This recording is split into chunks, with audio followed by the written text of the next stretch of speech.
اعوذ باللہ من الشیطان اللعین الرجیم بسم اللہ الرحمن الرحیم۔ الحرمین پبلشرز، کراچی، پاکستان کی شائع کردہ تفسیر پارہ امن، جس کے مؤلف ہیں سید ذوالفقار علی زیدی، آپ کی سماعت کے لیے ہدیہ کی جا رہی ہے۔ آج سورۃ والضحیٰ کے بارے میں جو اس تفسیر میں لکھا ہے وہ پڑھا جائے گا۔ نزولی ترتیب کے لحاظ سے اس سورہ کا نمبر ہے 11، اور موجودہ ترتیب کے لحاظ سے اس سورہ کا نمبر ہے 93۔ اس سورہ کی پہلی آیت کی مناسبت سے اس کا نام ضحیٰ ہے۔ سب سے پہلے قرآن اس سورہ کی آیات کی تلاوت کی جائے گی، اور اس کے بعد اس کا ترجمہ پیش کیا جائے گا، اور ان آیات میں جو الفاظ استعمال ہوئے ہیں ان کے معانی جو لکھے ہیں وہ پڑھے جائیں گے۔ اعوذ باللہ من الشیطان اللعین الرجیم، بسم اللہ الرحمن الرحیم، والضحیٰ واللیل اذا سجا، ما ودعک ربک وما قلی، وللآخرۃ خیر لک من الأولی، ولسوف یعطیک ربک فترضی، ألم يجدك يتيما فآوى، ووجدك ضالا فهدى، ووجدك عائلا فأغنى، فأما اليتيم فلا تقهر، وأما السائل فلا تنهر، وأما بنعمة ربك فحدث۔ صدق اللہ العلی العظیم۔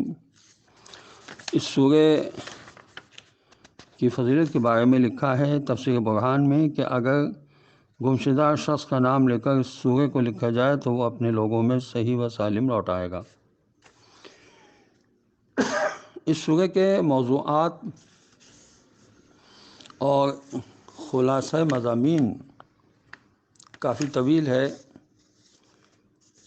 سب سے آخری آیات میں خاص طور سے رسول صلی اللہ علیہ وسلم کو حکم دیا گیا ہے کہ خدا کی ان عظیم نعمتوں کے شکرانے کے طور پر یتیموں اور ضرورت مندوں پر مہربانی کریں اور خدا کی نعمتوں کا ذکر کرتے رہیں۔ نیز خداوند عالم نے اس سورہ میں سخاوت کی مدح اور بخل کی مذمت اور مرنے کے بعد مال کے کسی کام نہ آنے کا ذکر کیا ہے۔ شریعت کا فرض صرف ہدایت کرنا ہے، ہاں پرہیزگاروں اور سخی لوگوں کو جہنم سے بچا لیا جائے گا۔ بعض روایت میں یہ بھی آئے کہ مسلمانوں کی ایک جماعت نے عرض کیا ہے رسول صلی اللہ علیہ وسلم آپ پر وحی کیوں نازل نہیں ہوتی؟ تو آپ صلی اللہ علیہ وسلم نے فرمایا کہ مجھ پر کیسے وحی نازل ہو جبکہ تم اپنی انگلیوں کے جوڑوں کو پاک صاف نہیں رکھتے اور ناخن نہیں کترواتے۔ اس بارے میں کہ انقطاع وحی کی مدت کس قدر تھی مختلف روایات ہیں، بعض نے 12 دن، بعض نے 15 دن، بعض نے 25 دن اور بعض نے 40 دن تک نقل کیا، اور ایک اور روایت میں صرف 2 دن 3 شب و روز نقل ہوئے ہیں۔ یہ تفسیر نمونہ کی جلد 15 میں لکھا ہے۔ اس سورہ کی ابتدا میں بھی 2 قسمیں کھائی گئی ہیں، دن اور رات کی، یعنی روشنی و تاریکی۔ قسم دن کی روشنی کی اور قسم بھی سابقہ قسم سے مکمل ارتباط رکھتی ہے، اور یہ قسم 2 مقامات پر نظر آتی ہے۔ ایک سورہ شمس کی پہلی آیت میں، اس میں سورج اور سورج کا پرتو اور روشنی مراد ہے۔ اس سورہ میں بھی ابتدا میں والضحیٰ چاشت کے وقت کی قسم ہے۔ لطف یہ ہے کہ سورہ مبارکہ کا نام بھی اسی لفظ پر رکھا گیا ہے۔ لغت کے اعتبار سے ضحیٰ دن کے اس وقت کو کہا جاتا ہے جب سورج کی روشنی اچھی طرح پھیل چکی ہو۔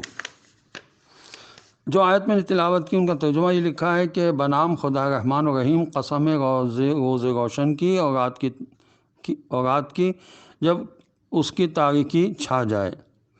آپ صلی اللہ علیہ وسلم کے رب نے آپ صلی اللہ علیہ وسلم کو نہیں چھوڑا اور نہ ہی وہ ناراض ہوا، اور آخرت آپ کے لیے دنیا سے کہیں بہتر ہے، اور ان قریب آپ کا رب آپ کو اتنا عطا فرمائے گا کہ آپ راضی ہو جائیں گے۔ کیا اس نے آپ کو یتیم نہیں پایا، پہ پناہ دی اور اس نے آپ صلی اللہ علیہ وسلم کو گمنام پایا تو راستہ دکھایا، اور آپ صلی اللہ علیہ وسلم کو تنگ دست پایا تو مالدار کر دیا۔ لہٰذا آپ صلی اللہ علیہ وسلم یتیم کی توہین نہ کریں اور سائل کو جھڑکی نہ دیں، اور اپنے رب کی نعمتوں کو بیان کریں۔ وضحیٰ کا مطلب ہے قسم روز روشن کی، واللیل رات کی، اذا جب سجا چھا جائے، ماں نہیں ودعک ربک یعنی چھوڑا تیرے رب نے تجھے، وما اور نہیں قلا ناراض ہوا، اور للآخرت و آخرت خیر بہترین ہے، لکا آپ کے لیے، من سے الاولی پہلی دنیا، وَلَسَوْفَ وَعَنْقَرِيب يُعْطِيكَ آپ کو عطا کرے گا ربک آپ کا پروردگار، فترضا آپ راضی ہو جائیں گے۔ علم کیا نہیں یجد کا آپ کو پایا، یتیمن یتیم، فآوا پس ٹھکانہ دیا، ووجدک اور آپ کو پایا، ضالن گمنام، فہدا پس ہدایت دی، ووجدک اور آپ کو پایا، عائلن تنگ دست، فاغنا پس تونگر کر دیا، فاما پس جو الیتیم یتیم، فلا پس نہیں تقہر قہر مت کرو، واما اور جو السائل سوال کرنے والا، فلا پس نہیں تنہر جھڑکی، واما اور جو بنعمت جو نعمت ہے آپ کے پاس، رب کا آپ کے رب کی، فحدث پس اسے بیان کیجئے۔ والضحیٰ واللیل اذا سجا ما ودعک ربک وما قلی، پہلی دو آیتوں میں روشن دن اور تاریک رات کی قسم کھانے کے بعد تیسری آیت میں جواب قسم ہے، اس کے ذریعے آپ صلی اللہ علیہ وسلم کو تسلی دی گئی اور ارشاد ہوا آپ کے رب نے آپ کو نہیں چھوڑا اور نہ ہی ناراض ہوا۔ ودع چھوڑنے اور وداع کرنے کے معنی میں ہے، اور قلا سے مراد عداوت اور ناراضگی رکھنے کے معنی میں ہے۔ یہ سورہ حضور اکرم صلی اللہ علیہ وسلم کی دلداری اور تسلی کے طور پر ہے کہ اگر نزول وحی میں دیر ہو جائے تو اس کا مطلب یہ نہیں کہ اللہ نے آپ کو چھوڑ دیا ہے یا ناراض ہے، بلکہ چند مسئلے کی بنا پر وہی مؤخر ہو جاتی ہے۔ بس نظام قرآن اور وقت کی مصلحت کے تحت یہ وقفہ ضروری تھا، اور یہ وقفہ اس لیے نہیں تھا کہ اللہ نے آپ صلی اللہ علیہ وآلہ وسلم کو چھوڑ دیا تھا یا کسی قسم کی ناراضگی تھی۔ وَلَلْآخِرَةُ خَيْرٌ لَكَ مِنَ الْأُولَىٰ وَلَسَوْفَ يُعْطِيكَ رَبُّكَ فَتَرْضَىٰ۔ ان آیات کی تفسیر حضرت آیت اللہ شیخ محسن علی نجفی تحقیق فرماتے ہیں کہ آخرت آپ صلی اللہ علیہ وسلم کے لیے دنیا سے کہیں بہتر ہے۔ آپ صلی اللہ علیہ وسلم دنیا میں پیش آنے والی مشکلات کی پرواہ نہ کریں، آپ صلی اللہ علیہ وسلم کو دنیا میں بھی کامیابیاں حاصل ہوں گی، تاہم آخرت کی زندگی آپ صلی اللہ علیہ وسلم کے لیے دنیاوی زندگی سے کہیں بہتر ہوگی۔ دوسری تفسیر یہ بیان کی گئی کہ آپ صلی اللہ علیہ وسلم کی ابتدائی زندگی سے آخری زندگی بہتر ہوگی، کامیابی ملیں گی، اسلام کا بول بالا ہوگا۔ آگے آنے والی آیت اس تفسیر کے ساتھ زیادہ مناسبت رکھتی ہیں کہ آپ صلی اللہ علیہ وسلم زندگی کی ابتدا میں یتیم تھے، معاشرے میں آپ کا وجود محسوس نہیں ہوتا تھا، اور آپ صلی اللہ علیہ وسلم نادار بھی تھے۔ بعد میں آپ صلی اللہ علیہ وسلم کے حالات بہتر ہو گئے۔ وَلَسَوْفَ يُعْطِيكَ رَبُّكَ فَتَرْضَىٰ، عن قریب آپ صلی اللہ علیہ وسلم کا رب آپ صلی اللہ علیہ وسلم کو اتنا عطا فرمائے گا کہ آپ صلی اللہ علیہ وسلم راضی ہو جائیں گے۔ عطائے رب کا دنیاوی وعدہ تو پورا ہوتے ہوئے چشم جہان نے دیکھ لیا کہ اس وقت قرۂ ارض پر اسلام کی روشنی ہر سو پھیلی ہوئی ہے، اور نظام دستور حیات کے اعتبار سے اسلام تمام ادیان پر فوقیت رکھتا ہے، یہاں تک کہ بعض غیر مسلم مفکرین کو یہ کہنا پڑا ہے کہ زمین والوں کے مستقبل کا دین اسلام ہوگا۔ اور آخرت میں احادیث کے مطابق شفاعت ہے کہ آپ صلی اللہ علیہ وسلم کو شفاعت کی اس حد تک اجازت دی جائے گی کہ آپ صلی اللہ علیہ وآلہ وسلم راضی ہو جائیں۔ حضرت امام جعفر صادق علیہ السلام سے روایت ہے کہ رسول اللہ صلی اللہ علیہ وسلم ایک دن حضرت فاطمہ سلام اللہ علیہا کے ہاں گئے تو دیکھا کہ آپ صلی اللہ علیہ وسلم نے دیکھا کہ وہ اونٹ کے بالوں کی چادر زیبتن کیے ہوئے چکی پی رہی تھیں، بعض روایت میں ہے کہ بچے کو دودھ پلا گئی تھیں۔ یہ دیکھ کر حضور اکرم صلی اللہ علیہ وسلم کی آنکھوں میں آنسو آ گئے۔ پھر آپ صلی اللہ علیہ وسلم نے فرمایا کہ اے بیٹی، دنیا کی تلخی کو آخرت کی شیرینی کی خاطر برداشت کرو، مجھ پر یہ آیت نازل ہوئی ہے وَلَسَوْفَ يُعْطِيكَ رَبُّكَ فَتَرْضَىٰ۔ محمد بن حنفیہ حضرت علی علیہ السلام سے روایت کرتے ہیں کہ رسول اللہ صلی اللہ علیہ وسلم نے فرمایا کہ میں اپنی امت کی شفاعت کروں گا یہاں تک کہ میرے رب کی طرف سے ندا آئے گی، اے محمد صلی اللہ علیہ وسلم کہ آپ راضی ہو گئے؟ میں کہوں گا کہ میرے رب میں راضی ہو گیا۔ تفسیر الکوثر کی جلد 10 میں یہ بھی لکھا ہے کہ اس کے علاوہ آپ صلی اللہ علیہ وسلم کو تمام انبیاء علیہ السلام پر مقدم کیا جائے گا، آپ صلی اللہ علیہ وسلم کی امت کو تمام امتوں پر مقدم کیا جائے گا، اور آپ کی امت کے مومنین کے درجات بلند ہوں گے اور دیگر عزت و تکریم جس کا اندازہ صرف اللہ تعالیٰ کو ہے۔ علم یجد کا یتیما فآویٰ ووجدک ضالا فہدیٰ ووجدک عائلا فاغنیٰ۔ کیا اس نے آپ کو یتیم نہیں پایا پھر پناہ دی، اس نے آپ کو گمنام پایا تو راستہ دکھایا، اور آپ کو تنگ دست پایا تو مالدار کیا۔ تاریخ ہمیں بتاتی ہے کہ حضور اکرم صلی اللہ علیہ وسلم کے والد گرامی حضرت عبداللہ آپ صلی اللہ علیہ وسلم کی پیدائش سے پہلے ہی وفات پا چکے تھے۔ جب آپ صلی اللہ علیہ وسلم پیدا ہوئے تو آپ صلی اللہ علیہ وسلم کی والدہ گرامی حضرت آمنہ بیوی نے پرورش کی، اور جب آپ صلی اللہ علیہ وسلم وفات پا گئیں تو آپ صلی اللہ علیہ وسلم کے دادا حضرت عبد المطلب نے آپ صلی اللہ علیہ وسلم کی پرورش کی۔ جب حضرت عبد المطلب نے وفات پائی تو حضرت ابو طالب علیہ السلام نے آپ صلی اللہ علیہ وسلم کی پرورش کی، اور آپ صلی اللہ علیہ وسلم کی حمایت و محبت میں تمام سختیاں برداشت کی۔ حضرت عبد المطلب اور حضرت ابو طالب علیہ السلام کے اس فعل یعنی حضور اکرم صلی اللہ علیہ وسلم کے پناہ دینے کو خداوند عالم نے اپنا عمل بتایا ہے۔ تعجب ہے، بعض مسلمان ان دونوں حضرات کو کافر قرار دیتے ہیں۔ تمام انبیاء علیہ السلام کی تاریخ میں کوئی ایسی مثال نہیں ملتی کہ کسی نبی کی پرورش کسی کافر نے کی ہو، اور اس سلسلے میں حضرت موسیٰ علیہ السلام کا نام آتا ہے جنہوں نے فرعون کے محل میں پرورش پائی ہے، لیکن خداوند عالم نے فرعون کے محل میں حضرت آسیہ کو پہنچایا، اور حضرت آسیہ وہ مومنہ ہے جن کا نام لے کر خدا نے ان کے ایمان کا ذکر قرآن میں کیا ہے۔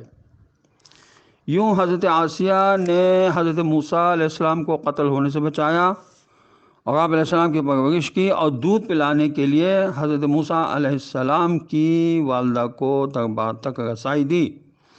دوسری آیت وَوَجَدَكَ ضَالًّا فَهَدَىٰ، یعنی تجھے گمنام پایا تو ہدایت دی، راستہ دکھایا۔ اس آیت میں ضلالت سے مراد ایمان و تقوی کی نفی نہیں ہے، بلکہ اسرار نبوت اور قوانین اسلامی کی نفی ہے۔ ضال کے معنی گمشدہ و گمراہ کے ہیں۔ اگر گمشدہ کے معنی لیے جائیں تو اس سے مراد یہ ہو سکتا ہے کہ حضور اکرم صلی اللہ علیہ وسلم بچپنے میں کئی مرتبہ گم ہو گئے تھے۔ ایک دفعہ مکے کے وڈیروں میں جب آپ صلی اللہ علیہ وسلم اپنے دادا حضرت عبد المطلب علیہ السلام کی پرورش میں تھے، اور ایک مرتبہ جب آپ صلی اللہ علیہ وسلم کی والدہ گرامی آپ صلی اللہ علیہ وسلم کو دودھ پلانے کے وقت کے ختم ہونے کے بعد آپ کو مکے لے کر آ گئی تھیں، اور تیسری مرتبہ اس وقت جب آپ حضرت عبد المطلب کی پناہ میں تھے، تو ایک تاریک اندھیری رات میں آپ صلی اللہ علیہ وسلم گم ہو گئے تھے، اور خداوند عالم نے ان تمام مواقع میں رہنمائی کی اور آپ صلی اللہ علیہ وسلم کو بحفاظت آپ صلی اللہ علیہ وسلم کی والدہ، دادا اور چچا کے پاس پہنچایا۔ وَوَجَدَكَ عَائِلًا فَأَغْنَىٰ، یہ تیسری نعمت ہے، یعنی اللہ نے آپ کو تنگ دست پایا تو آپ صلی اللہ علیہ وسلم کو تونگا کر دیا، اور معاش کے ظاہری اسباب میں سے آپ صلی اللہ علیہ وسلم کے پاس زراعت، تجارت، صنعت وغیرہ کوئی چیز نہیں تھی، مگر رب العالمین نے آپ صلی اللہ علیہ وسلم کو الغنی غی النفس کے مصداق آپ صلی اللہ علیہ وسلم کو سید الانبیاء بنایا، اور ظاہری وسائل کے اعتبار سے آپ صلی اللہ علیہ وسلم کو اس طرح غنی فرمایا کہ آپ صلی اللہ علیہ وسلم کی شادی حضرت خدیجہ سے انجام پا گئی، جو کہ مکے کی رئیس اور ایک نہایت امیر خاتون تھی۔ مکے کے بڑے بڑے شغفاء آپ صلی اللہ علیہ وسلم سے شادی کی خواہش مند تھے، مگر آپ صلی اللہ علیہ وسلم نے سب کو ٹھکرا دیا اور حضور اکرم صلی اللہ علیہ وسلم کی خدمت میں پیغام بھیج کر آپ صلی اللہ علیہ وسلم کی خدمت میں آ گئیں، اور اپنا سارا مال و دولت آپ صلی اللہ علیہ وسلم کے قدموں میں ڈال دیا۔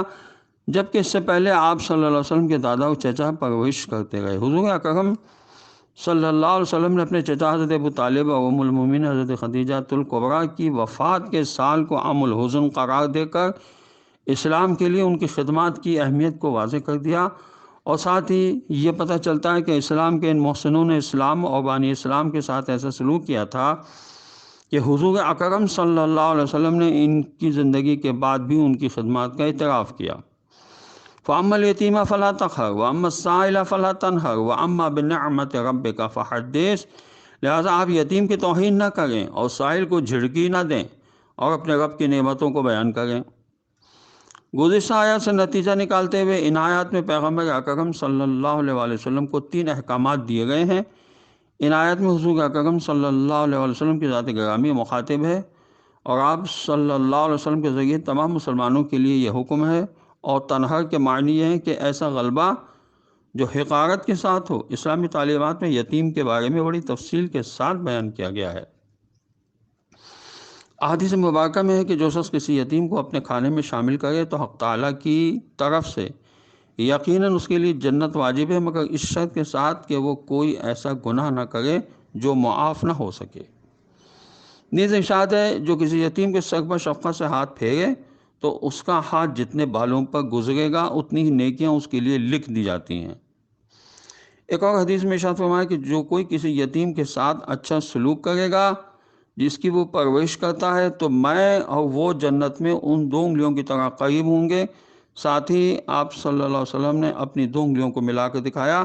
نیز ارشاد فرمایا کہ مسلمانوں کا سب سے اچھا گھر وہ ہے جس میں کوئی یتیم پرورش پا رہا ہو اور اس کے ساتھ اچھا سلوک کیا جاتا ہو۔ مسلمانوں کا بدترین مکان وہ ہے جہاں کوئی یتیم ہو اور اس کے ساتھ بدسلوکی کی جاتی ہے۔ حضور اکرم صلی اللہ علیہ وسلم کی ذات گرامی تو رحمت للعالمین ہے، اور آپ صلی اللہ علیہ وسلم سارے عالم کے لیے رحمت ہیں، خصوصاً بے کسوں، ضعیفوں، کمزوروں اور بے سہاروں کے لیے آپ صلی اللہ علیہ وسلم سہارا تھے، اور دوسروں کو بھی ایسے لوگوں کے ساتھ حسن سلوک کی بار بار تاکید فرماتے تھے۔ قرآن کریم کی اس آیت میں یہ حکم ہوا ہے کہ یتیم پر قہر نہ کرنا، اور یہ نہیں کہا گیا کہ رحم کرنا، اور یقیناً جب قہر نہیں ہے تو رحم ہی ہوگا۔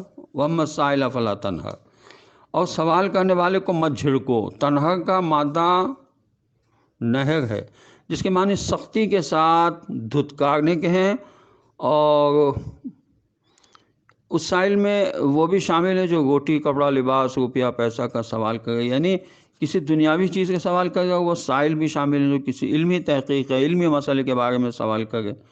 دونوں کو جھڑکنے اور سختی کے ساتھ ڈانٹنے سے منع کیا گیا ہے۔ اگرچہ یہ خطاب حضور اکرم صلی اللہ علیہ وسلم سے ہے، لیکن آپ صلی اللہ علیہ وسلم کے وسیلے سے امت کو ہدایت دینی مراد ہے، کیونکہ آپ صلی اللہ علیہ وسلم کی ذات گرامی اس سے بہت بلند ہے کہ کسی سائل کو جھڑک دیں۔ لہذا اسلامی تعلیمات میں اس کی سفارش کی گئی ہے، ہر سوال کرنے والے کو کچھ دے کر رخصت کیا جائے۔ اگر اس کی ضرورت پوری کرنی ممکن نہ ہو تو عذر کرتے ہوئے شفقت اور مہربانی کے ساتھ اسے واپس کرنا چاہیے۔ اگر علمی منزل میں بھی مسئلہ معلوم نہ ہو تو نرمی کے ساتھ عذر کیا جائے۔ حضرت زہرا سلام اللہ علیہ کے پاس ایک خاتون کچھ مسائل شرعی پوچھنے لگیں۔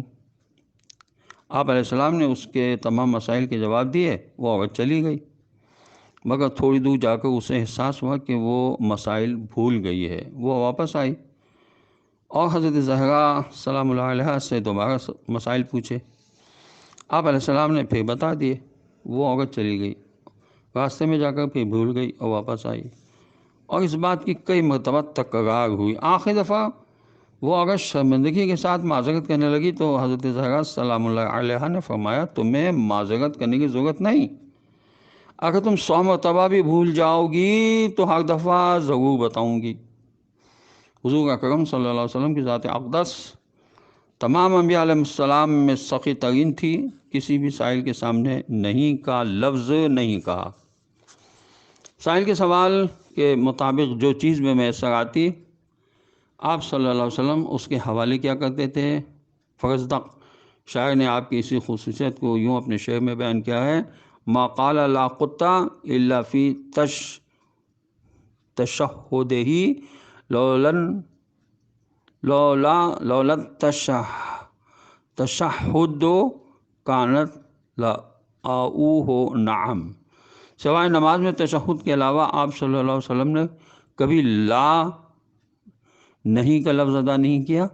اگر تشہد نہ ہوتا تو آپ صلی اللہ علیہ وسلم کا وہ لا نہیں بھی نعم ہوتا۔ تیسرا حکم جو آپ کو اس سورہ میں دیا گیا ہے وہ یہ ہے وَأَمَّا بِنِعْمَتِ رَبِّكَ فَحَدِّثْ، اور اپنے رب کی نعمتوں کو بیان کیجیے، یعنی اللہ کی نعمتوں کو لوگوں کے سامنے بیان کریں۔ نعمت کو بیان کرنا بھی شکر کی ایک قسم ہے، اور شکر کبھی عمل سے ہوتا ہے، یعنی خداوند عالم نے جو نعمت عطا کی ہے اس کو اسی مسئلے پر خرچ کیا جائے جس کا حکم پروردگار عالم نے دیا ہے۔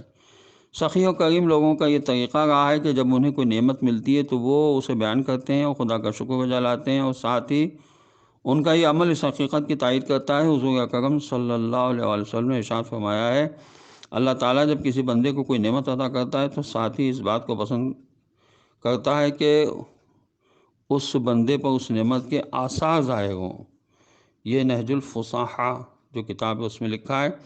ایک حدیث میں امام جعفر صادق علیہ السلام نے فرمایا جو کچھ خداوند عالم نے تجھے عطا کیا ہے، فضیلت دی ہے، رزق عطا کیا ہے، اور تیرے ساتھ نیکی اور احسان کیا ہے اور تجھے ہدایت کی، اس کا تذکرہ کرو۔